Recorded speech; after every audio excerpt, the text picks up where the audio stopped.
And we are going. What's going on with everybody? It is your boy Eric, aka Young God, coming to you live in the pink, or no, in the green dungeon, excuse me. Giving it to you real raw rugged. And I got somebody on the other line. I'm let him introduce himself. Who do we have here today? What's up? It's your boy, Sleepy Brown. One half of Organized Noise in the Dungeon family, man. Hey man, how you doing today? I'm doing good, brother. I'm doing good. So I was telling you a little bit off camera that I've been wanting to do this interview for a little minute, so I'm glad we could set it up. And I just kind of want to give you a little background on why I want to do this interview so much. So I feel like let's take somebody like for Pharrell as example. I feel like Pharrell is definitely for this generation, for his generation. It's kind of like heralded as like a music genius. From he could sing, he could produce, he could rap, he could do everything when it comes to music. And I feel like a lot of people give him that credit because he is like a very, very good just musician in general, a lot of musicianship. And I feel like he's kind of the person that's being held as that, like, standard barrier for a great musician. And the reason I want to do this interview is because I look at you in the same way that everybody else looks at Pharrell. I feel like you are. Appreciate that. I feel like you are possibly the most underrated artist in hip hop. And even though you make stuff outside of hip hop, but just you kind of being initiated in the game through hip hop, you are one of the most like talented musicians. You can sing, you can produce, you can do literally anything, and the just musicianship that you show throughout your music. I kind of just wanted to do this interview to give you your flowers because everything that I've ever heard from you has impressed me, rather if it was from the 90s or if it was from a couple years ago. So that is the purpose of this interview, is just to let people know that Sleepy Brown is, in my opinion, one of the greatest artists that we've ever heard. Oh, thanks, bro. I appreciate that, man. Thank you. No, for sure. Thank you for that. No, for sure. Do you ever...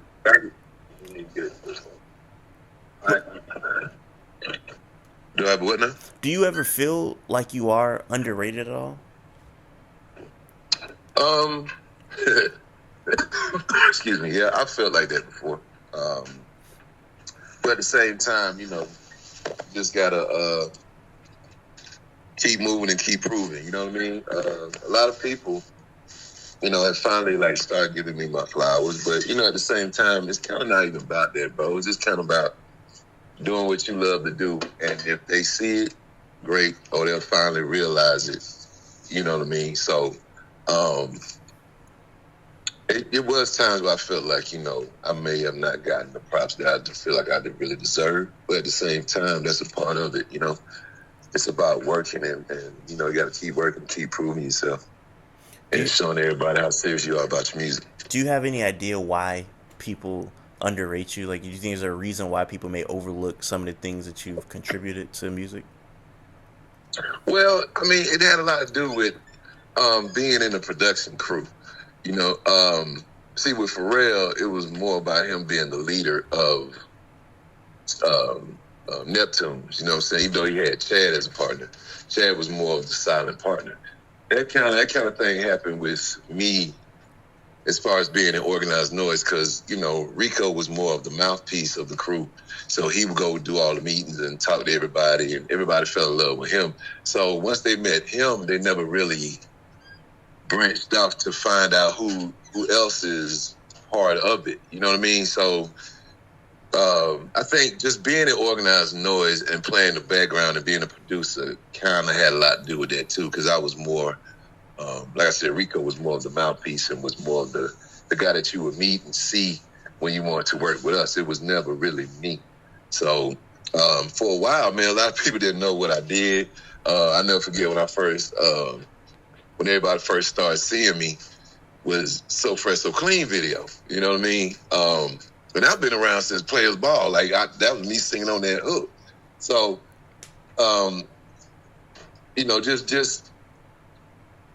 just when everybody found out, when they finally found out who I was, it was funny because they thought Big Boy was just looking out for his uncle or some shit. You know what I mean? They were like, "Oh man, that's nice," and he looked out for his big uncle. You know what I'm saying? So everybody thought I was just like maybe his family member that could sing a little bit or whatever.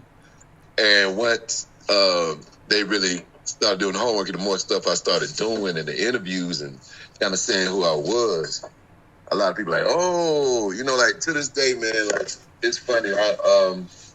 I have football players coming to me and being like, dude, I had no idea what you did.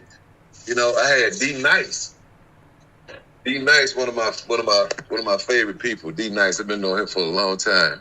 D Nice actually came to me and said, "Man, I had no idea you were really a part of organized noise like that." And I was like, "Really?" He was like, "Yeah, man. I just didn't see it." So, it's kind of been that way, but I'm not mad at it. It's just that's how it was that's how we were. Reek would talk to everybody, so everybody met Rico. They felt like they met the whole organized noise without even me and Ray.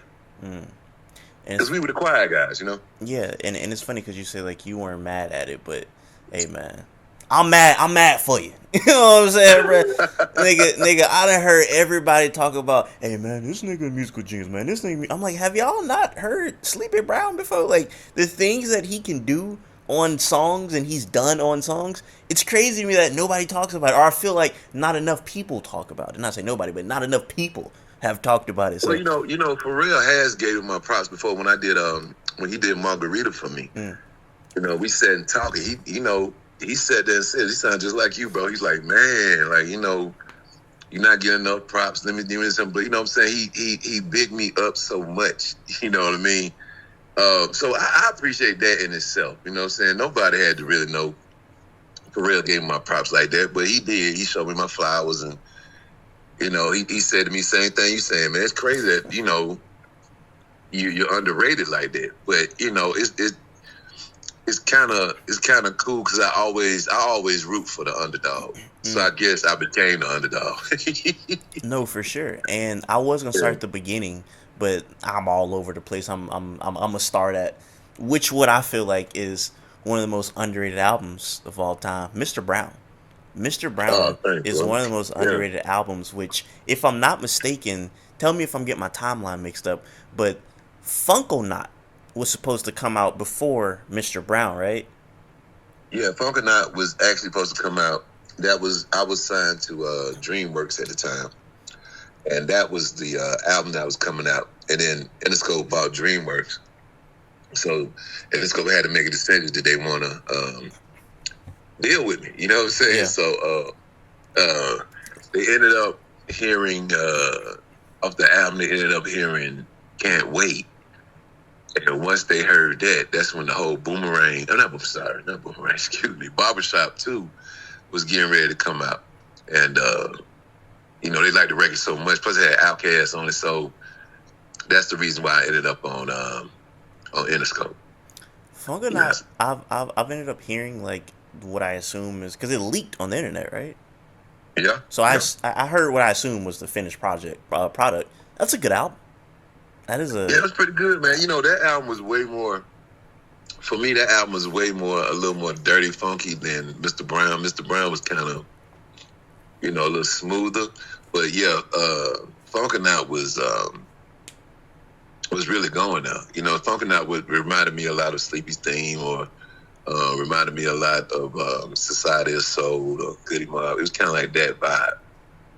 And you took a few songs from there and put it, like, I think Underwater Love was on Phunk-o-Naut, if I'm not mistaken. Yep. It was some other stuff. I forget what some other stuff was on there. I think Oh Hum, yeah, that was on there. Yes, sir. And yeah, I like I said, Mr. Brown is insane to me. Like, some of the stuff that you're doing on there, like the leg shaking song, the when your love stops shaking. Oh yeah, your legs stop shaking.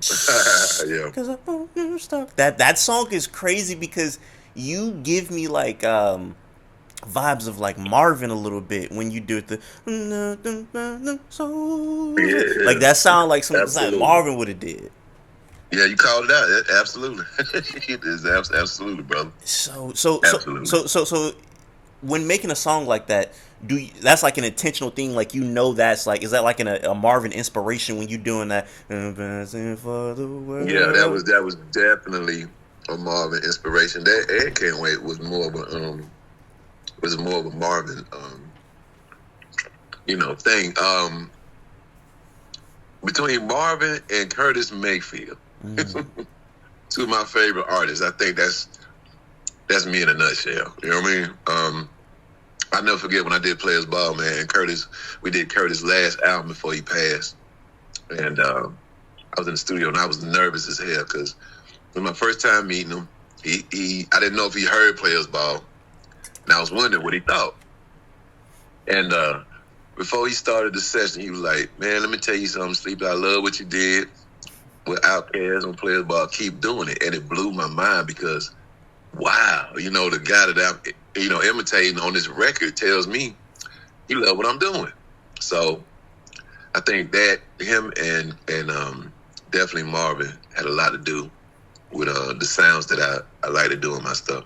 No, yeah, it's like definitely Can't Wait. That's like a clash of like Marvin and Curtis on that. Just that song is so good that I can't wait, and Mm-hmm. ooh baby, Yeah. and that sound like Marvin makes with Curtis right there.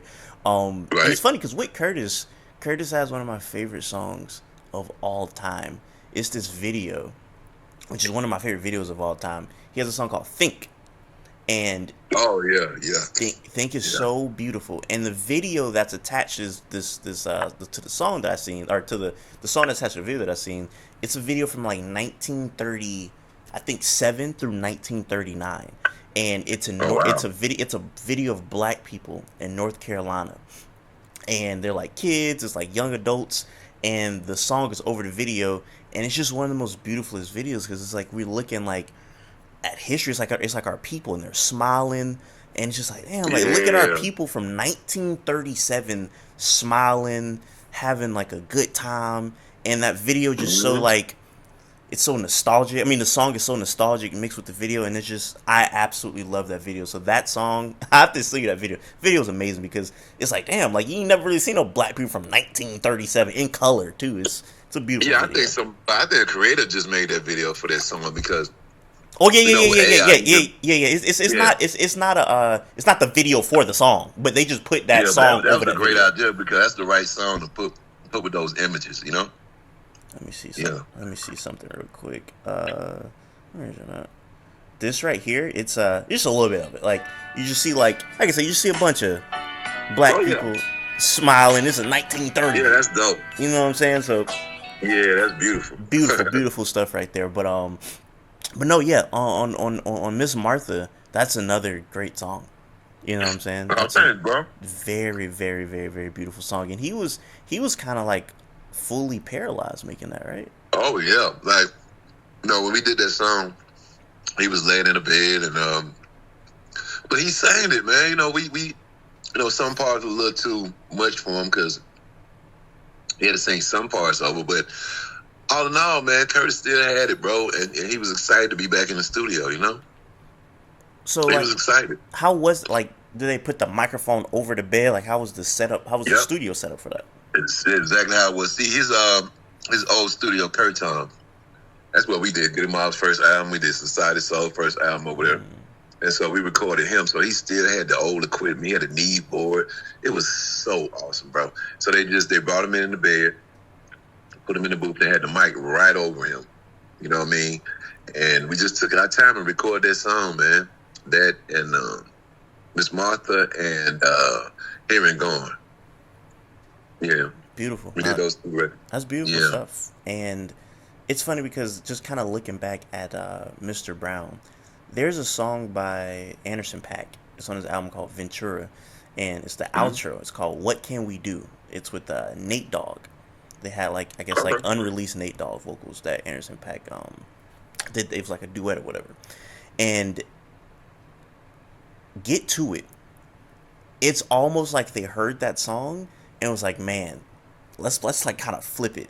I don't know if you've ever heard that song before, but it sounds so much like Get to It, which is one of my favorite No songs shit. off of that. It's super. I'll play a little bit of it. You tell me if I'm tripping, because this is for the people that don't Okay. know. This is Get to It.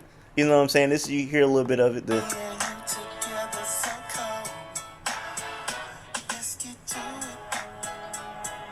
Oh baby, I wanna beat it up. And then this right here, just a little bit, a little similar to me. Hold on. That's just the way things have to be.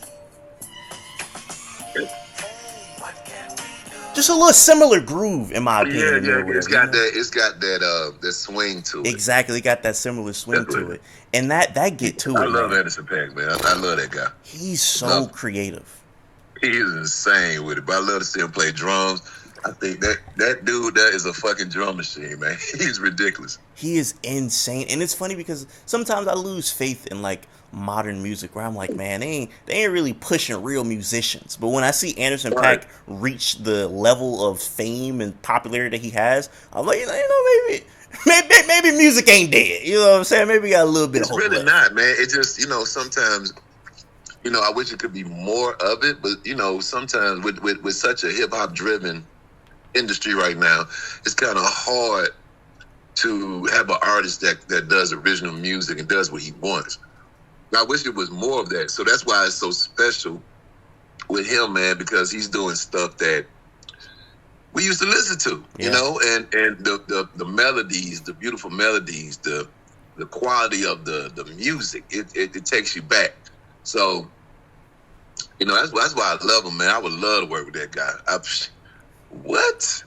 Oh my God! Like him, I would love to work with October London. I would love to do something on October London because I know exactly what it take him. He's like we were talking about Marvin. He has the album like the Rebirth of Marvin. Like he is that's why I'm crazy. so crazy about it because I was like, I love the way they did that first single, Your Place, where they took the beginning of Distant Lover and made their own version of it. That was insane. So yeah, man, it's artists that I really like and would love to vibe with. I would love to hear Anderson .Paak over, rather if it's something that like some production of yours, or y'all doing like a duet on a song, because there's certain, like something like Get To It, I can hear him on Get To It. Like Get To It is Easily. I can hear him doing something like that. Do you remember the process of making Get To It at all? Oh yeah. I was I don't know. I think I just wanted to make something. To tell you the truth, that kind of reminded me of Let's Get It On. It put me in that vibe. That record just kind of hit me one day when I was just, kind of messing around the keyboard and started playing the ding, ding, ding, ding, ding, ding, ding, ding, ding, playing little chords. And then I was sitting, I was laughing, and then I kind of just started singing, Let's Get To It. I was like, wait a minute, there might be something right here. So ran to Ray House and Indicator and started recording it. Just started laying it down. And once I laid it down, I'm like, okay, yeah, this could be something right here. This kind of funky. No, it is super fire like that. Oh, baby, I want to beat it up. That song is hard. And I love the verses, which was just the I'm floating in ecstasy. And that's so beautiful. Like, also, your songwriting. You know what I'm saying? I don't want to just talk about the melodies and the production. You know what I'm saying? You have very addictive songwriting as well. You know what I'm saying? So, like, I don't know. I feel like niggas don't really talk about that. You know what I'm saying? They'd be like, oh, you wrote this, you wrote the song. But your actual songwriting, I feel like, is super duper. It could be catchy, it could be meaningful, it could be both. You know what I'm saying? And I feel like that's really hard to make a catchy, meaningful song. It's very hard. It's very hard to do that, and I owe that a lot to my dad, man. And growing up backstage, in the funk era, I had a chance. I was blessed enough to have a dad that could play the fuck out of any fucking horn you put in front of him. But not only that, he's just a great guy, and he taught me a lot about writing. My dad taught me about writing, and I was just blessed to be in that kind of vibe, man. Because like I told everybody, like me and Jermaine Dupri, we grew up together backstage. His dad was the sound man for my dad's band, Brick. So we grew up damn near, just the same, and we were blessed enough to be in that moment, because that's my favorite moment. The thing that I brought to Organized Noise was the live concept, because Ray was such a DJ, producer, crate digger, and we taught Rico to be a crate digger. And what I brought was the live, instruments to it, to try to listen to old records and figure out certain sounds that they were using on keyboards. What did they run that through? Did they run that through a guitar amp, or how to get that sound? So That was our main thing for a while. We would just listen to records and try to figure out how they get their bass to sound like that, or how they make their guitar sound like that, or you know what I mean. And I think that's what I brought to the crew, and I think that's what makes us a little more different than everybody else. I remember, I think it was like when Kendrick made To Pimp a Butterfly, he was saying that he wanted to record the album on analog because a lot of the older stuff he was listening to was being recorded on analog, and everything was like the music at that time was not being recorded analog in 2015 or whenever the album came out. So Right. was that something you ever tried to do or something you ever tried to experiment with? Yes. The reason why we do that because with the analog, it sounds warmer, it sounds a little thicker. It just sounds a little more rich than doing it through computers or whatever you may, even though they'll bring it and give it to you clear, but analog, it was just something about analog just made it sound thick and rich. So I totally get, why some of us musicians would love to record analog. When we first started, it was still analog at the time.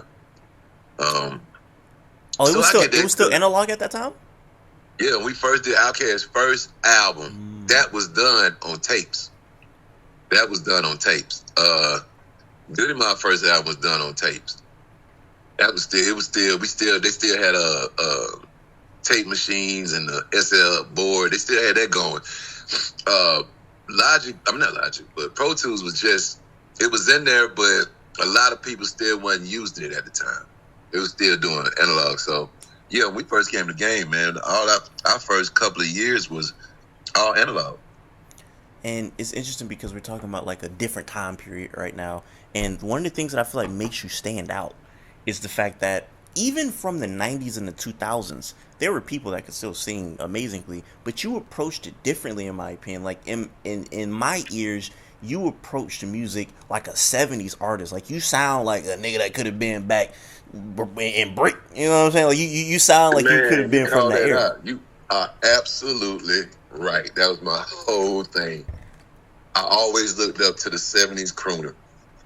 That was like just the ultimate man. So I wanted to portray a 70s crooner.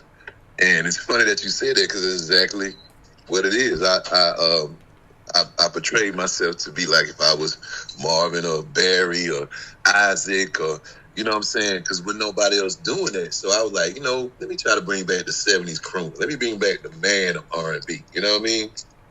Even though, R. Kelly was the shit and that's what he was doing. But, I was just trying to bring back that old crooner look, that old crooner feel, Even R. Kelly sounds like a product of the 90s, though. Like, to me, like, as great as R. Kelly music was, when I hear R. Kelly, I mean, he definitely has times where he do sound like a throwback artist, like from like that period. But I feel like on a consistent basis, you damn near sound like, man, he damn near born in the wrong time period. You know what I'm saying? Like the way that you approach stuff. Absolutely, bro. You preach it, man. That's what I'm saying.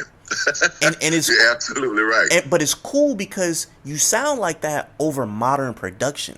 And there was nobody doing that. You know what I'm saying? So it's like, it's not like you're just doing a complete nostalgic act and you just cosplaying a nigga from 1962 or something like that. It's not that. It's like you are doing that sound over a freaking So Fresh and So Clean, which is a beat that sound like it came out when it came out. You know what I'm saying? You doing it over that. So it's like it's like a cognitive dissonance where it's like, damn, he sound like he from a different time period, but he overbeats from 2004. You know what I'm saying? So that's like a very cool thing that I don't think anybody was doing. Maybe I'm wrong, but I don't think literally anybody was doing that from that period. They wasn't doing it, bro. That's the main reason why I was doing it, because it was like at that time it was kind of the thing that nobody was doing. R. Kelly made records more. I ain't tripping, but for teenagers, you know what I mean. It was more of a, he made great love records, of course. Some of the greatest albums I still like, but the difference between me and him is that he was geared toward more of, I say, the catchy hood records. You know what I mean? They were catchy. They were hood records. And they were catchy. But for me, I was just trying to, kind of bring back something that I missed, the 70s crooner that, You know, I used to love to see Barry White up there with that handkerchief wiping his forehead like he was a preacher. Or, you know, or Isaac coming up there with the tights on and the goddamn chain vest on and shit. You know what I mean? That shit was hard. You know what I'm saying? So my whole thing was to be like that, man. And, you know, it's funny that you called it out like that because I didn't think nobody ever noticed. Bro, I listen to music, bro. I really listen to music, man. And yes, even from the way you presented yourself in the videos, you know what I'm saying? You, if I didn't know no better, I would have thought you were Isaac Hayes for a minute. You know what I'm saying? Everybody thought I was. Everybody thought Isaiah was my dad. For real. They really did, bro. I can imagine. Yeah. So, you know, the like when we did Can't Wait, Brian Barber shot the video. Shout out to him. He, you know, we came and told him our ideas, and the way that he brought it across was perfect because I never forget. It was one long shot. Like I started in the bed, get up, Emma followed me to the closet. One girl kissed me, one other girl kissed. Point where all the dudes, when the video first came out, they were like, "Man, you live like that?" I'm like, hell no, fool. You know how stressed I'll be. I stay in the house with a bunch of women, bro.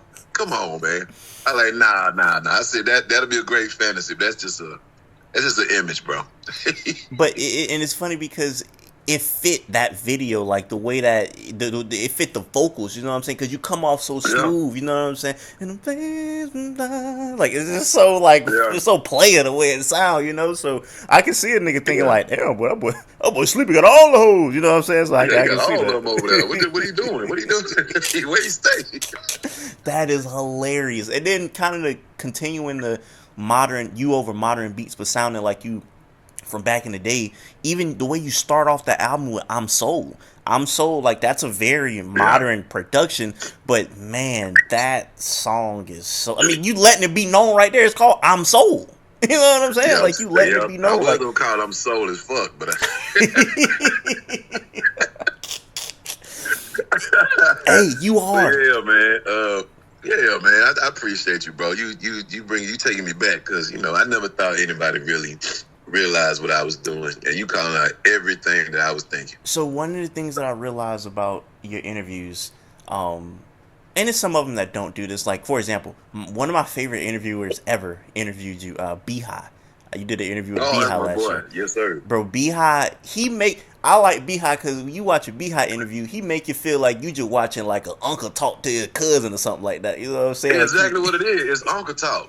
He is so... That was call the show Uncle Talk. Bro, that's exactly what it is. He make you feel like you watching like family members talking. And I grew up I'm from Jacksonville, Florida, so I like country. You feel me? And you just feel like you feel like your country uncle just talking to somebody. Like even the way he'll phrase a question, he'll be like, "Come on now, sleeping now. How was it when you made that song now? Come on."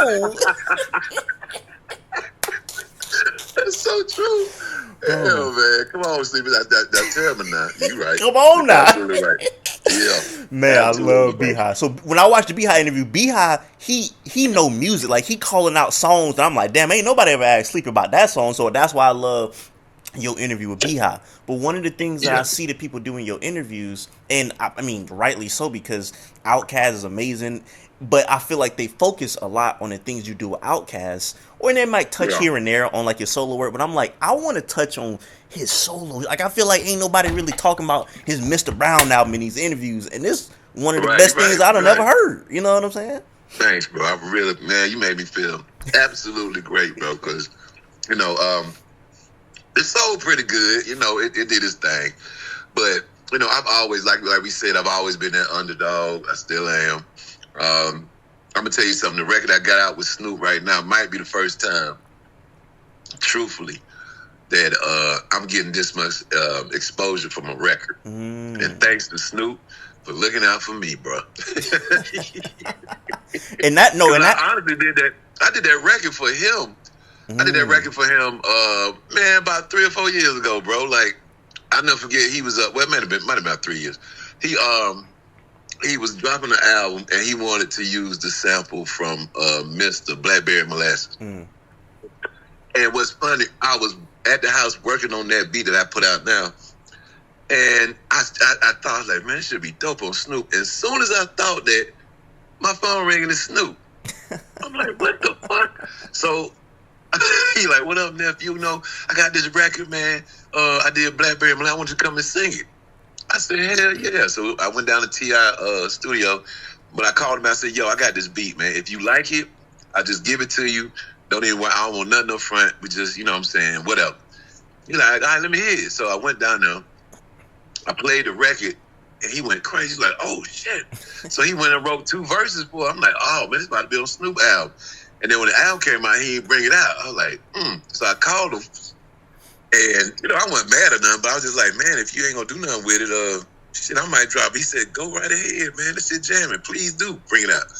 So by him showing love to me, man, just on the strength, I love Snoop for that, man. And I'm really seeing what I've never saw before, bro. Like, so much love on this record. You know what I mean? And, you know, all like So Fresh, So Clean and Can't Wait.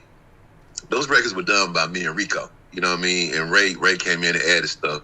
But that was really like a me and Rico thing. And, you know, to have that, when I hear those records now, man, it touches me because I'm glad I, you know, had a chance to really do records with him like that. So this record reminds me of a record that me and Reek would have done all day. High Rise, you know.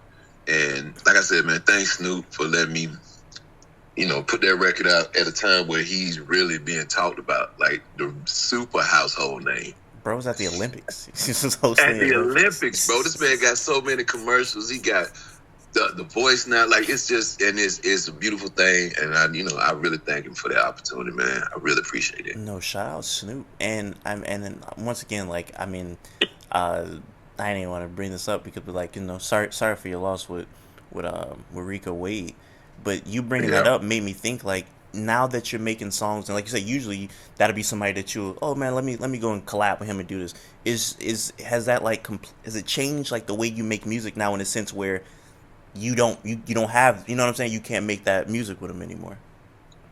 I'm sad because I can't make that music with him anymore, but I'm still definitely doing it. You know, you know, me and Ray are the same. You know, now when Organized Noise does beat, we all 3 of us get on it, but Reek might start it, or I might start it, or Ray might start it, but it all ends up as us. So, you know, with Reek being gone, you know, my heart is gone.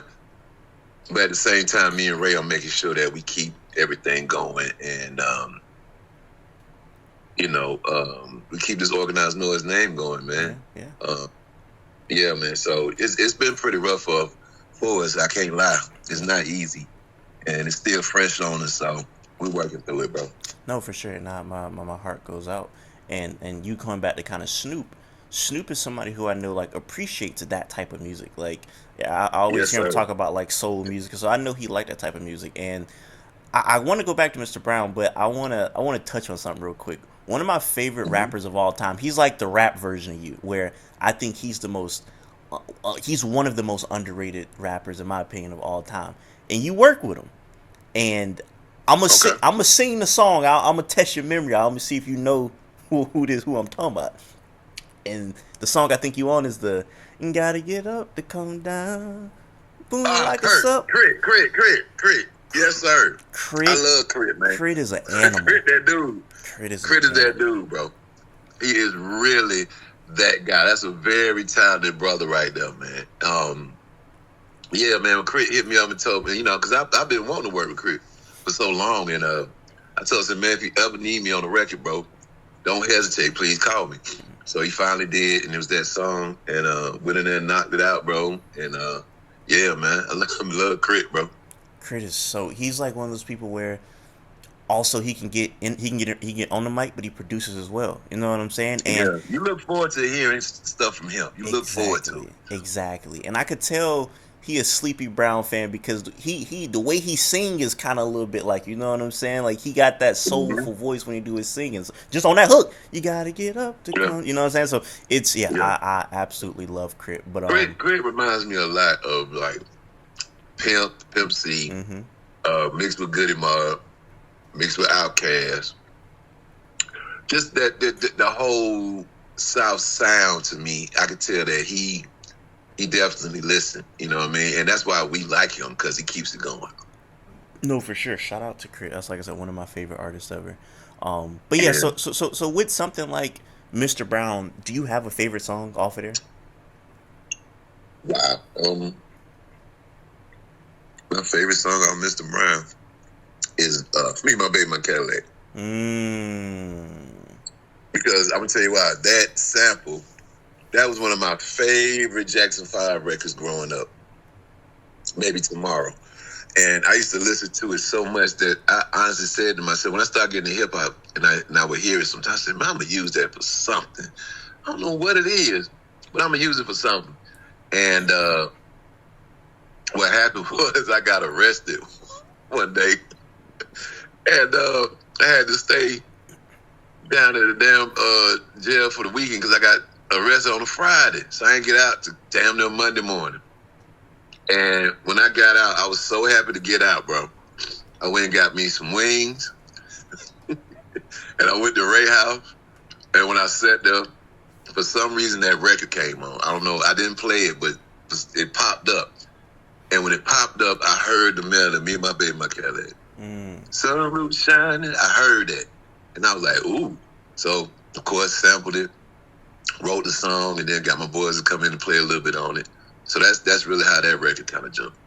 No, that is a great song. That is a super duper great song. Like, if anybody's watching this and you've not heard Mr. Brown, I just want to say one more time, go give that album a listen, because it is one of those albums where I think about where how people talk about Pharrell, and like I said, they should be, but it's just like, damn, this is something that, like, you know what I'm saying? If a nigga from that stature put it out, niggas would be like, bro, this is one of them albums right here. So I just want that album to get its just due one of these days, because it's, I mean, even from like Underwater Love, like that's like a damn near like you were doing some different stuff on Underwater Love, like the way you was. That was kind of like my Uncle George Parliament, man. You know, I can hear it. Yeah. George, he around that time, George was coming to the dungeon a lot. He was working on stuff, and he would use our studio. And I played it for him, and he was like, wow. He was like, man, that sounds like Boosie and everybody. When I heard that, I said, oh, yeah, that's it. No, because when you think about it, bro, them black people back then in the 70s, where you got Boosie Collins or Sly or George Clinton, they were doing a lot of experimental music. Like, and they were not afraid to try something. You know what I'm saying? Like some of that Parliament music, it's completely out there. You know what I'm saying? Yeah, it is. Complete, but it hit. And something like Underwater Love, the way you're doing your voice, like that's different. You know what I'm saying? So I love when people go outside the box and try stuff like that. Oh man, that's exactly what I was doing, brother. I appreciate you. No, really, really good. And like I said, just even other stuff like the Sleepy's theme album is a favorite of mine as well, because there's so much on here. From my favorite song is "Falling in Love Again." I love the melody on "Falling in Love Again." That is such a good song. From Choked Out Saturday Night, that's a crazy song. Everything on here, and I know that you had like a band come and help you with this. And what I did not know is that Pimp C helped with this album, correct? Oh yeah. That's when Pimp stayed in Atlanta, and I was actually working on his project with him. And at the same time, he was helping me with the Sleepy Theme project. So he had a lot to do. He wrote, actually Pimp wrote Can't Let You Go. He wrote that one. And he did the beat on Can't Let You Go, actually. If you listen to that beat, that's definitely a Pimp C beat. I just played the keyboards on it. And so yeah, man, Pimp had a lot to do with Sleepy's theme and with some production that I did. Absolutely. That was my brother. Man, such a good album. And like you said, I think you said that he came up with the melody on Can't Let Go too. Yep, he did. Man. He did. When I couldn't think of a melody, man, I was playing. I was like, Pimp, I can't think of nothing. He just started singing it. I'm trapped, baby. I was like, wait a minute. Like, I told him, I said, bro, I would be in trouble if you ever did a singing album. I'm sorry.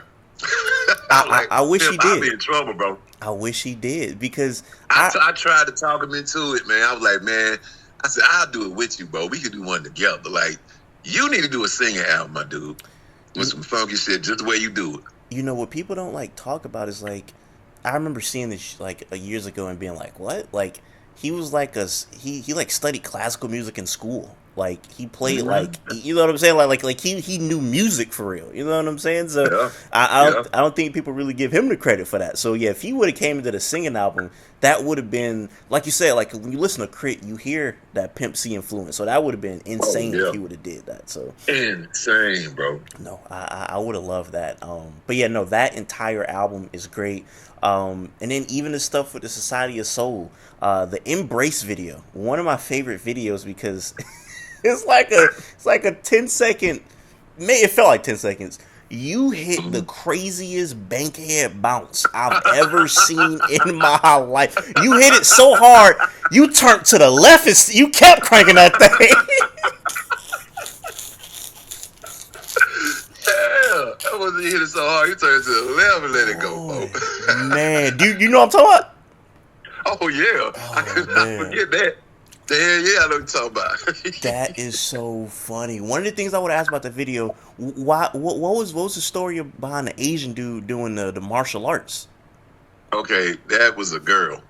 Oh, that really Asian girl. I'm sorry. I'm so sorry. The Yeah, Asian no, girl no, it's doing fine. it. It's fine. She used to get that all the time. She actually, she used to actually work for Wu Tang. She went on that first Wu Tang album. She helped direct it. That's our girl, man. Oh my God, I can't believe I forgot her name. That damn quick. It was right tip of my tongue. She gonna kill me. But yes, she definitely the reason why she did that because she's not married to him now, but she ended up marrying um this the guy that was teaching old boy how to do kung fu. The leader of Wu Tang. Damn, my mind is gone right now. But anyway, she was married to him and he was teaching old boy kung fu and stuff. So that's what she was learning too, and she would show us what she was learning, and we were like, "Do that in the video." We're like, "Do it." Like we're so like it's a little meditating thing. Just do it right here. Yes, she did. So it was awesome. No. Yeah, that's I love that song. You know what I'm saying? Video aside, that song is so beautiful, and it kind of goes back to what we really haven't touched on. Like you said, like your father was a part of Brick, the lead vocalist of Brick, and like that's music I grew up hearing, just like being around like a black family and stuff of that nature. So like you growing up in it, like actually in it, like you said, I've heard you say you seen them rehearse or when they come Atlanta perform back in the day, like you was right there seeing that. During that time, like as a child, were you able to like kind of like put in your head like, man, this is like great music? Because at the time, sometimes you don't know how long the music gonna last. So in that time, are you just enjoying it like, oh, this is my dad making it, or are you knowing like what you watching? It's both. I knew what I was watching, and I love to see my dad do that. I knew I wanted to do music as soon as I saw my dad's first show. Mm. I was on the side of the stage. I might have been like 7, and six or 7, and Dad's was #1 then, and it was my first time really seeing my dad perform. And man, I went to that show and saw him on that stage, and how everybody was screaming. He was playing the hell out that horn. I was just like, I gotta do this. Like, ain't no way in the hell I'm not gonna do music. Like, look at my dad. This is what I'm gonna do. Period. I ain't care what nobody said or what nobody thought. I just knew that's what I wanted to do. So my dad has a lot of inspiration on me, bro. Like, you know, like I said, I was fortunate enough to see funk back then. I used to see Cameo perform and Function and Barcades, Ohio Players and Switch and all these bands that used to come through Atlanta that my dad, because the name of the show was the Funk Fest they had every year. Mm. They had a Funk Fest. And, you know, I remember at the Funk Fest when the first time they let hip hop come on there and Curtis Blow did, that's when Curtis Blow had the breaks. Mm. And he closed the show. That was the first time he brought out, I'll never forget, he brought out Sugar Hill Gang. He brought out everybody, you know what I'm saying? And that was the first time Atlanta ever seen a DJ go and go, get down. They were just standing there like, what the fuck? It wasn't no bad. It was just 2 dudes up there one was playing records, and the crowd was so stunned by it, they didn't know how to receive it, you know. So I remember those times, man, and I loved everything about it, bro. Like, just it was pure that back then, you know. No, for sure. And it was just, I was happy to be a part of it and see it, and I knew I wanted to be a part of it. Two of my favorite genres is 70s soul and gospel, because I feel like gospel music is some of the most pure music you'll ever hear. Like, it is deep purest, beautiful. But you know what's really funky? What? 70s gospel music. You know, I feel like I might need to like do a deep dive on it, because I don't think I know too many 70s gospel. Go dig in the record crate, bro. You will hear some of the funkiest stuff. You would not believe that it's gospel music. You know what's funny? It's so funky. So me and it's my homie, he makes music named Nourished by Time. We talk a lot about gospel music, and there's so many great gospel songs. Like, if you dig in the crates, like there was Commissioned. They're a group in the 90s, and I forget who was in the group, but it was like a very big artist in the group. And they have a song called, what is the name of this song? Who's in this group? Marvin Sapp is in this group. So yes, Marvin Sapp is in this group. Okay. Commissioned, and they got a song called, what is this song called? Everlasting Love. Like, you hear this, you would think this is like an R&B song from the 90s. Just the way that it. Right.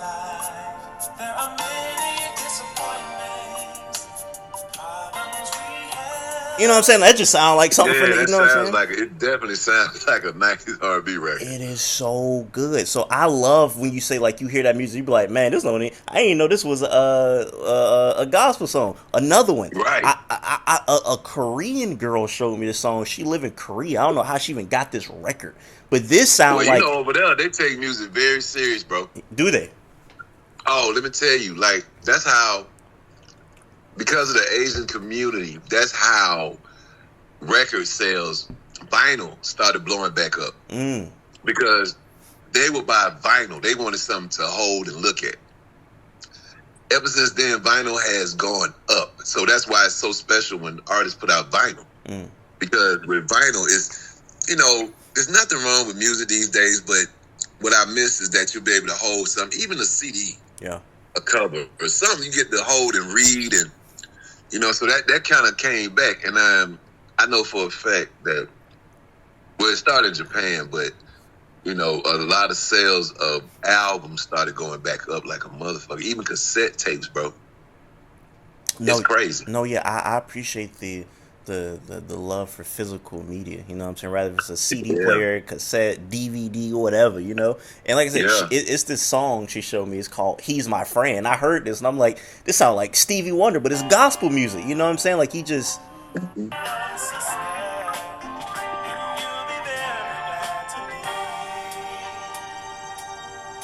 Like, that type of stuff is just so good. So I love gospel music. But something I do want to ask you is, we talk about your father making music 70s, 80s time, and we talk about somebody like you who made music in the 90s, 2000s, still making it to this day.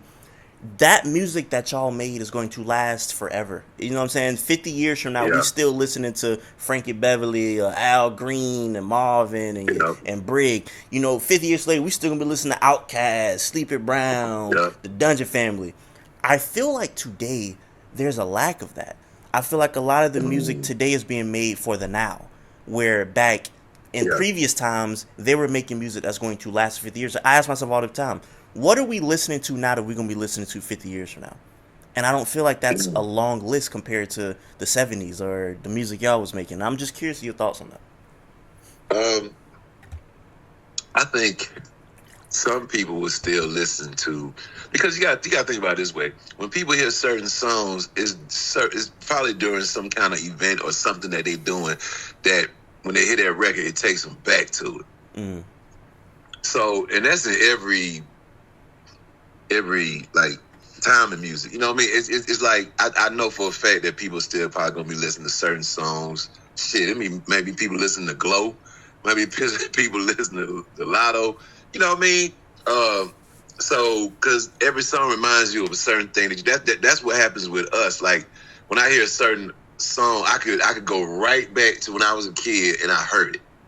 And it might have been the best time for me. It might have been the worst time for me, but I remember that song connects me to that. So that will always be a song that's going to get played because it's going to remind somebody of something or a time or what they went through or somebody they were in love with or something like that. So we might not think that music these days is going to last that long, but it's going to last that long to someone that went through something when they heard that record, and that's damn near everybody. You know, as something happened to you great, and you heard a record, you like, you just got to celebrate. So when you hear that record again, you're gonna go right back to that moment, and that's what music does for people. That's why music lasts for decades and for years. Just it lasts because it's something about that time when you heard it the first time that made you go, damn, I love this record. I do agree. I think there's even songs from like the 80s and the 70s that probably aren't that good, but it's the nostalgic factor that people attach to that song and be like, damn, I remember I was at a party when I heard this song. So I was at a party. I was drunk as hell. I seen the finest girl in the world at this party. You know what I mean? Yeah, no, you're right. It be them kind of things. So people will, music will always remind somebody of something, so they will listen to it. No, for sure. Also, one more thing about Mr. Brown I want to throw out there. I feel like One of Them Nights could have been like a radio hit, because that's a song that's I made a mistake, man, that I regret. I ain't gonna lie. I did that song, and Justin Timberlake wanted that record so bad, bro. That do sound like some. I could hear Justin Timberlake on that. And my dumb ass, and I'm gonna say it, my dumb ass should have gave it to him. Wow. Okay, so let's talk about that. So, like, a song that you made, what made you keep it? Because I loved it, and I that's the kind of record I wanted to do for myself, and I did it with Black Eyed Peas band. That's who I produced it with. So I was in Cali when I did it, and Black Eyed Peas were working with Justin really tight, so that's how he heard it. But yeah, I loved it so much when I did it because one of my favorite producers, man, the guy from Heatwave, he's one of my favorites. Oh my gosh, Heatwave got one of my Michael Jackson stuff. Yeah. And he did Give Me the Night by George Benson. He did Stomp for the Brothers Johnson. Like that whole era of music, that song reminded me of that. That's why I was so in love with it. You know what I mean? Yeah. And, I wish I would have been smarter about the thing, because my manager told me, yo, Justin really want this record, bro. Like, you could make a lot of money on this record. So, that's one of the regrets of that record. I should have gave it to him, man. I should have just goddamn gave him the record. So, yeah, but that's one of my favorites, too. That's a real cold, and I think if I would have gave it to him, it definitely would have been a radio hit. Yeah. They wouldn't study me as that, but I think if it was on him, of course it would have been a radio hit. No, for sure. Quick side note about Heatwave. Always and Forever is like one of my favorite songs of all time. Yes, sir. Groove Line's still one of my favorites. That's the coldest fucking bass line on earth. Goodness gracious. I found out so much about like that time period of music, like Kool and the Gang. Like, I would imagine you would know this because I don't know if I would imagine you would know this because you know about music. I didn't know this until maybe 2 years ago that they used to be a jazz band. Yeah, I didn't know that. Like, because they were together since high school, I believe. I believe the horn player and the bass player, his name is actually he's Kool. He's the actual like Kool of Kool and the Gang. So that's the one I interviewed. So I interviewed Kool, and when I interviewed him, I had to do research, and then I started finding out like, wait, they did this. Like, for example, I don't know if you know the song by D'Angelo, "Send It Up." Dun, dun, dun, dun. But like, that's a flip off of a Kool and the Gang song, and I'm like, whoa, that's crazy. I thought this was an original D'Angelo song. So like, when I like finding out stuff about them, it's like, whoa, like this is, you know what I'm saying? Like this right here. Man. Let me see if I can pull this up. Like, Summer Madness is one of their greatest instruments, bro. Crazy song. Record. This right here. This is the D'Angelo song right here.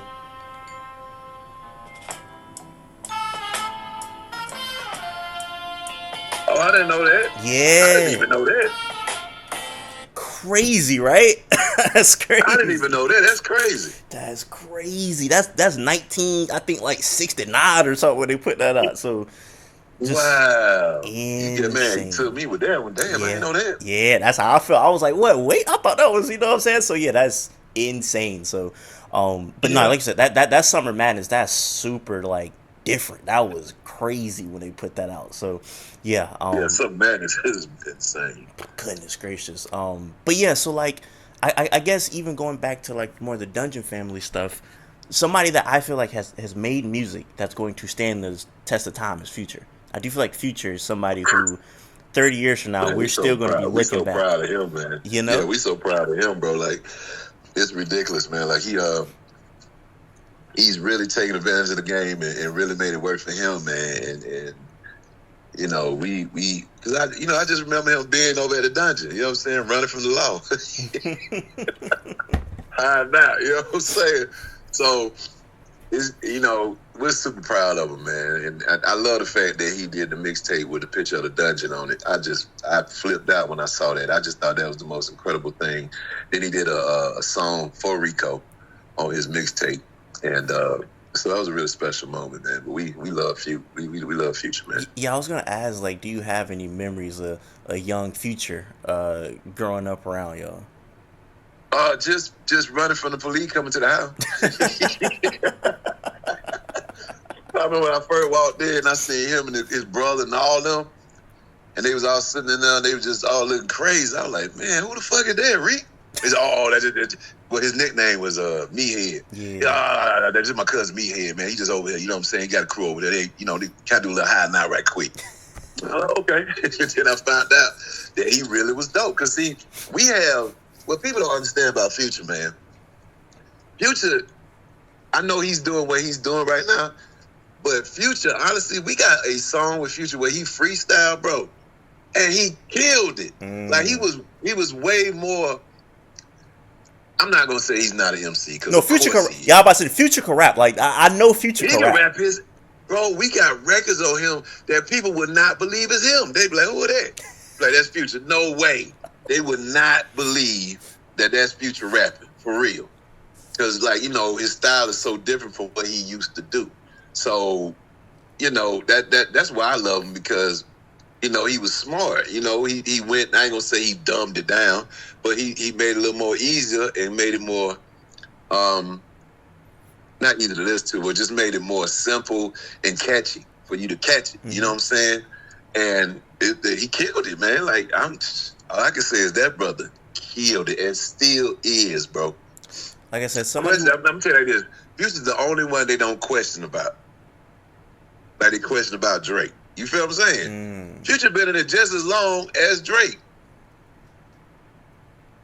You know what I'm saying? It's almost about the same, because Drake got on Tony Montana with him. You know what I'm saying? And from there, Future just went up from there. You know what I'm saying? Even before then, he had fucking mixtapes where he was so popular in Atlanta. He was doing shows, getting paid like shit, ridiculous money for not even having a major deal. So Future been running it. He's a genius when it comes to it, bro. He's a genius. As somebody who really, like I said, I like to listen to music.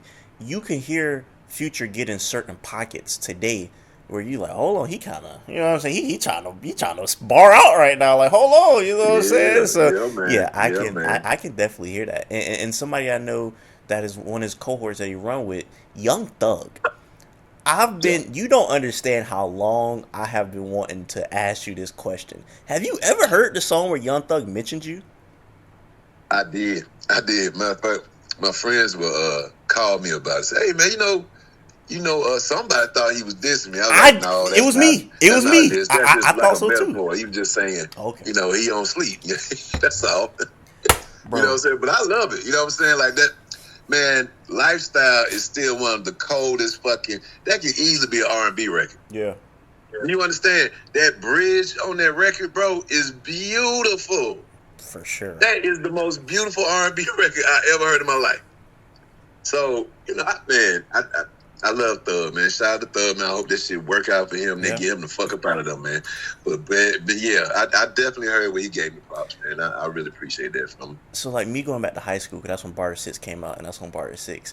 You don't understand, bro. That was debates I'll be having with my friend. But damn, bro, what Sleepy Brown do to Young Thug? Why he say that? You know what I'm saying? This whole Yeah, time. So everybody thought he was dissing me.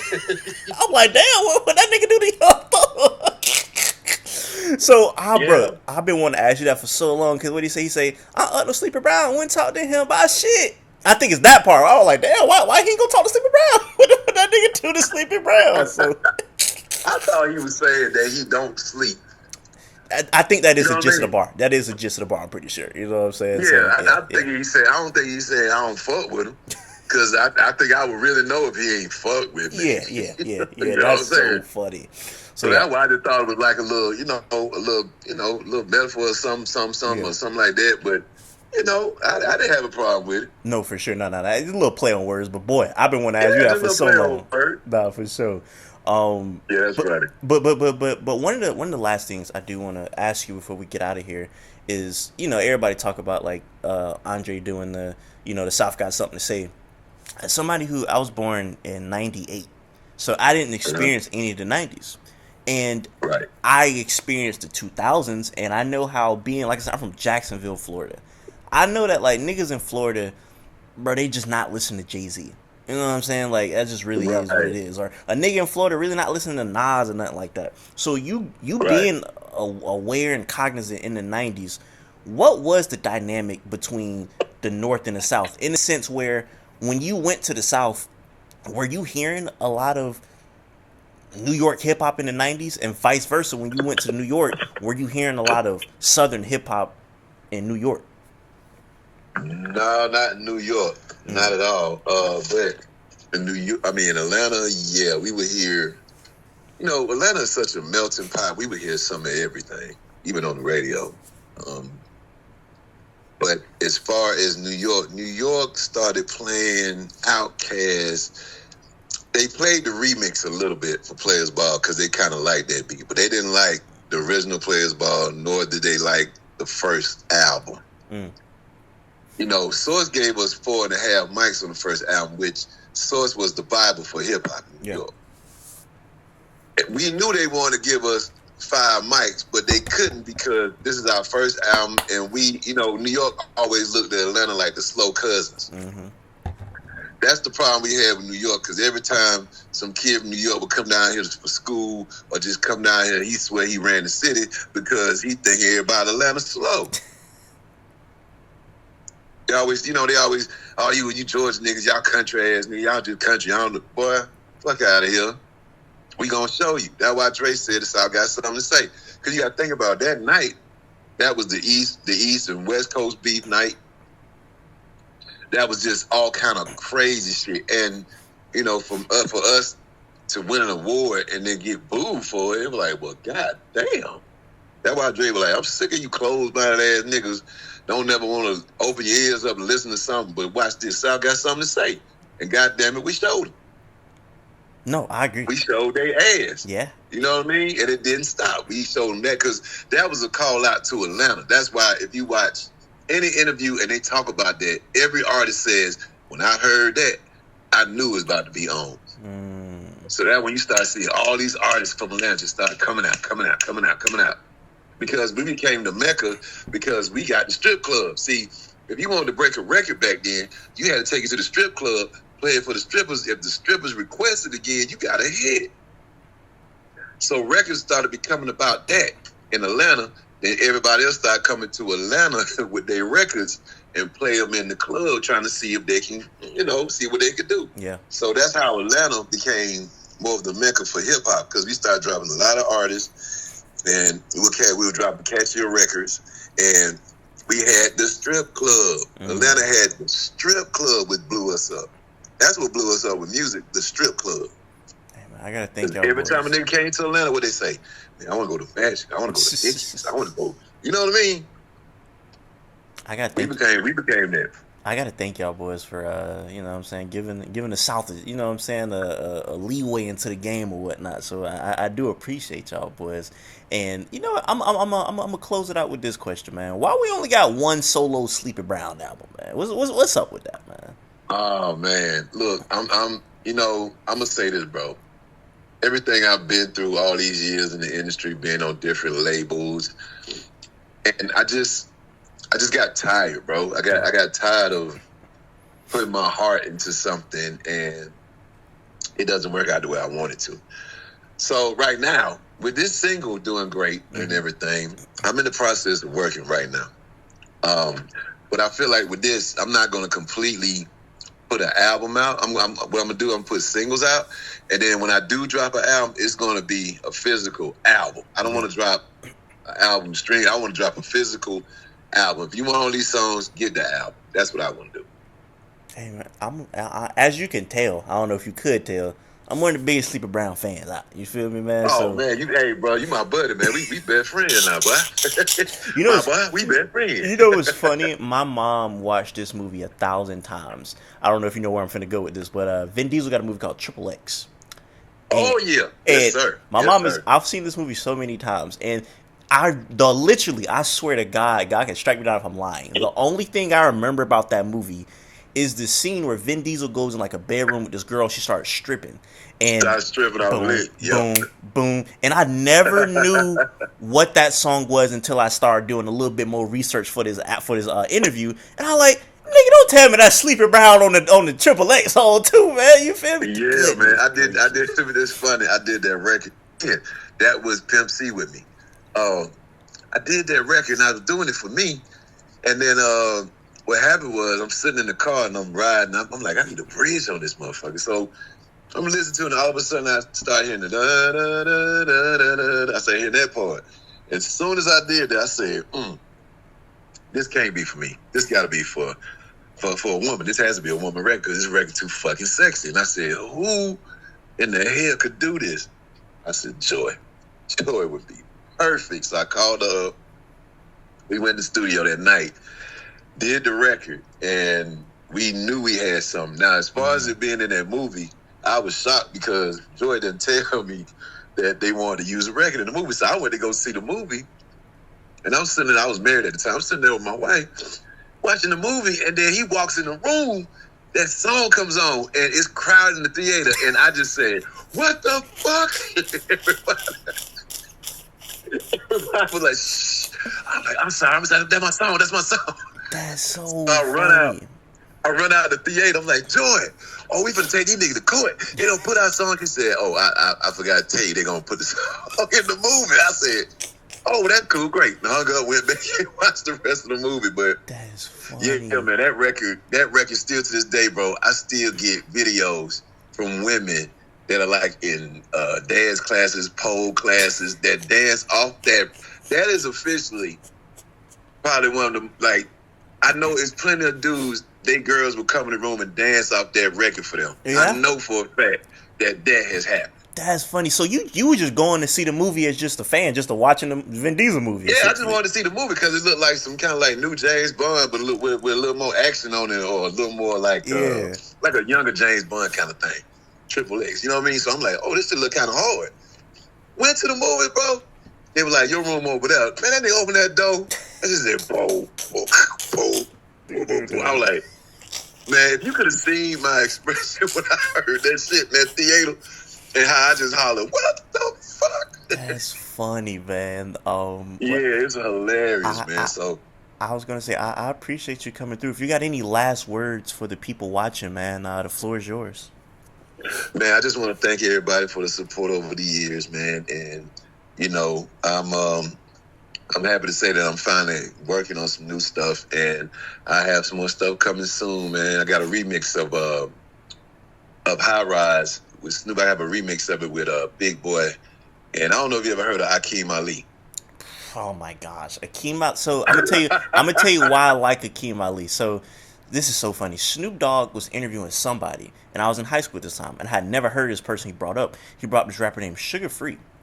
And he was saying these bars, and I was like, bro, these are the most insane bars I've ever heard. I think the bar he said, he said, I learned her. The bitch was talking shit in the shower while I was taking a piss, so I flushed the toilet and burnt her. I was like, bro, what is this? So I had to do my Googles, and I look up Sugar Free.